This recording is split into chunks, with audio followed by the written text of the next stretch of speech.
Today, Glitch decided to do something special for all fans of the Amazing Digital Circus. The plan was for us to see a new teaser for the 4th episode, which is coming out as early as this week. But instead of the usual teaser, we got a whole excerpt from the new episode. In this video, I'll break down all the interesting details we saw in the new teaser from Glitch. Let's break down the new teaser. We see Jax in a Spudsy's work uniform. Now we can say for sure that his job will be to serve customers. However, in the trailer we saw Pomni standing next to the cash register. Most likely Pomni chose to work at the cash register, and Jax was assigned that job by Gangle. As we remember, Gooseworks told in Tumblr a long time ago that the only known job that Pomni is really good at is accounting. Pomni and Jax will be standing at different checkout counters. Pomni will be taking orders from customers inside Spudsy's restaurant, and Jax will be serving those NPCs who arrive by car. I'm sure that in doing so, Jax will be serving villains and unpleasant NPCs. We saw that among Jax's customers will be Queen Glowink. I think Jax will also have to cater to Fudge, Baron Theodore Mildenhall, and Angel. Gangle deliberately put Jax in that position so that his job would be the most unpleasant of all. During this time, Pomni would be approached by kinder and nicer characters like Gumigo and his friends, Princess Lulalalu, Ghostly, and Martha Mildenhall. At least Gumigo will definitely make an appearance in episode 4. We can draw this conclusion from the scenes in which Pomni is startled by a shopper she sees. In this case, the bottom of this shopper's head is completely white. Also, Pomni smiles awkwardly and says goodbye to this customer after serving him. But let's get back to the new video teaser. The video starts off with Jax getting bored. Judging by the time of day outside, it's still morning and it hasn't been that long since the restaurant opened, so there aren't many customers at all yet. Out of boredom, Jax plays with the cash register. We see that next to Jax are glasses for drinks, food bags, and napkins. There is a screen mounted on the wall that shows the active orders, specifically their number and status. On the screen, we can see that no orders have been placed up to this point. It looks like Queen Glowink is the first customer at Spudsy's restaurant. By the way, Jax's name tag says "I don't care" instead of his name. This funny detail could be seen in the trailer. On the walls, we can notice several posters. One of them has a message for employees. Customer is always right. Serve with a smile. I'm sure this is one of the main rules of Spudsy's fast food restaurant. Judging by Jax's attitude toward work, I'm sure Jax will break this rule repeatedly. For this, Gangle will punish him. The punishments will include working in the meat cooler, which we learned about in the trailer. Somebody doesn't have their smile on. Why don't you go into the freezer and get some patties ready? And possibly soliciting customers on the street in a burger costume. We saw this in an earlier teaser. There's a Glowink Queen crawling up to Jax's window. Truthfully, I found it odd that she didn't say anything to Jax and just walked past. This supports the theory that in the new episode, all NPCs from previous episodes will lose their memories and will no longer be the same characters. Jax was startled by the appearance of Queen Glowink. When he noticed that there were a lot of little Glowinks on her, he asked out loud, "Does this count as a bus?" I think Jax is going to make a lot of jokes to customers, which will cause them to start complaining about him. Let's take a look at the path the rest of the characters have taken by episode 4. Let's start with the characters we've learned quite a bit about. First up is the main character of the Digital Circus, Pomni. In the pilot, Pomni had an intense fear of everything she saw. Pomni couldn't accept the fact that she was stuck in the Digital Circus. Because of this, she was obsessed with the exit door and was constantly looking for it. As a result of the events of the pilot, Pomni began to hate the Digital Circus. On her first day, instead of a simple adventure, Pomni had to be rescued from an abstracted Kaufmo. Also, Pomni was shocked by Regatha's glitches and was very scared that her arm started glitching too.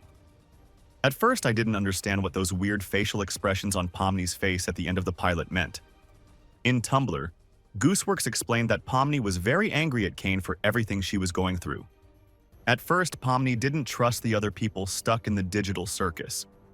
We can understand this from Pomni's dream that we saw at the beginning of the 2nd episode. In the background, we can notice the eyes of the abstracted characters in the dark. The abstraction seems to surround Pomni from all sides. The same hand that was glitchy in the pilot becomes abstracted in the dream. Obviously, this experience left a serious imprint on Pomni. When the other characters saw the abstraction in the dream, Kane just sent Pomni to the basement and the other people didn't pay much attention. It seems odd, but with the other people reacting so calmly to the horrors going on in the Digital Circus, it can seem like no one cares about anyone else. However, in the 2nd and 3rd episode, The other characters prove Pomni wrong. At Kaufmo's funeral, Pomni sees how much the people in the digital circus really mean to each other. In the third episode, when Pomni and Kinger are trapped by Baron Mildenhall and Pomni's body is taken over by ghosts, Pomni loses her temper and starts crying. I understood this to mean that Pomni began to regret that she had stopped thinking about how she could get out of the circus. She came to the conclusion that Kane doesn't really care about people and just wants them to suffer. It was at times like this that Ragatha and Kinger came to Pomni's rescue. In the second and third episode, Ragatha and Kinger let Pomni know that she is not alone with her fears. Pomni gets better, she thanks Ragatha for her kindness, and honestly admits that being with Kinger isn't so bad at all. Over the past episodes, Pomni has realized that there will be many difficulties along the way, but her friends will always come to her rescue. In the pilot, Kinger seemed like the strangest character of them all. He talked about incomprehensible things at the time, like his insect collection. Kinger kept forgetting that Gangle was standing next to him.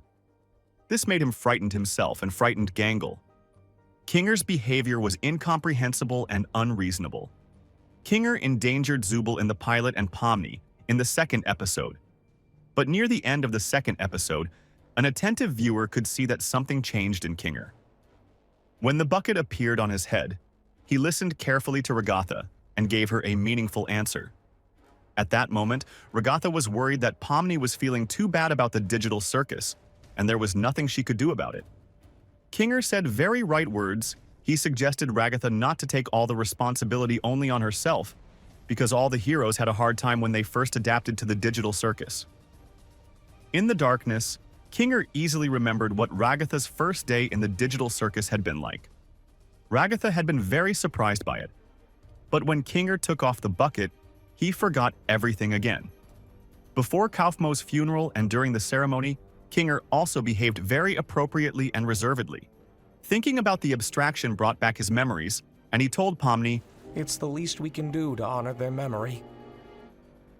In the third episode, we finally learned the reason for Kinger's strange behavior. In fact, Kinger is a kind, understanding, and wise man.